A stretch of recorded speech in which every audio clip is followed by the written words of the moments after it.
किसी एक व्यक्ति का पंखा नहीं चल रहा या मोटर नहीं चल रही या कोई भी आइटम नहीं चल रहा तो उसका कोई और कारण हो सकता है।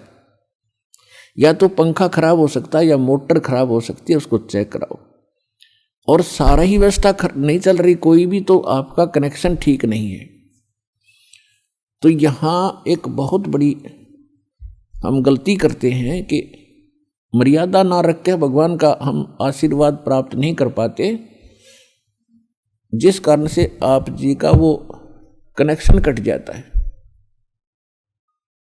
कहते परमात्मा कहते औखद खावे और पत्थर है, औखद खावे और पत्थर रखे और तब पावे मोक्ष। जैसे दवाई लेते हैं, औषधि लेते हैं, तो उसके साथ कुछ परहेज भी होते हैं। तो इस मार्ग में परहेज कंपलसरी है, परमात्मा के इस मार्ग में। और परहेज वही हैं जो हमने वैसे ना करने चाहिए। बीड़ी, शराब, मांस, तम्बाकू, अन्य देवताओं की पूजा, ये तो वैसे ना करनी चाहिए। बताओ और परहेज क्या है? तो इस करके ये तो अवश्य रखने ही पड़ेंगे यदि आपने भगवान से लाभ लेना है और मोक्ष प्राप्ति करनी है। तो कहने का भाव ये है कि नाम जिन्होंने ले लिया, धीरे धीरे सब काम होंगे। थोड़ा समय दो दाता को, इतने उतावले ना हो। जैसे एक कहता है जी मैंने नाम लिया, मेरा सारे सुख हो गए, तो इसके अब दूसरा कहता है जी मैं 4 बार आ चुका हूँ, अभी तक विशेष राहत मिली नहीं है। पुण्यात्माओं, ये परमात्मा का मार्ग है, इसके लिए आपने ये ध्यान रखनी पड़ेंगी जो बातें दास बता रहा है।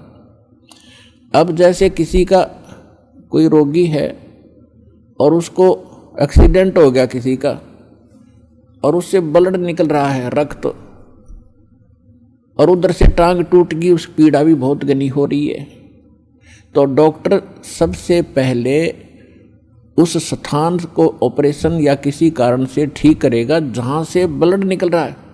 अगर उसका ब्लड निकल गया तो नाश मृत्यु हो जाएगी, और वो उस तरफ ध्यान नहीं देगा कि टांग टूट रही है और ये रो रहा है, चिल्ला रहा है कि मुझे पीड़ा है।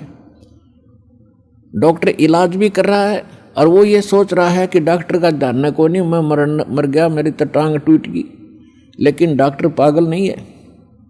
डॉक्टर पहले देख रहा है कि ये करना आवश्यक है, ये टांग तो बाद में जुड़ जाएगी, इस तरह मरा नहीं गा ये।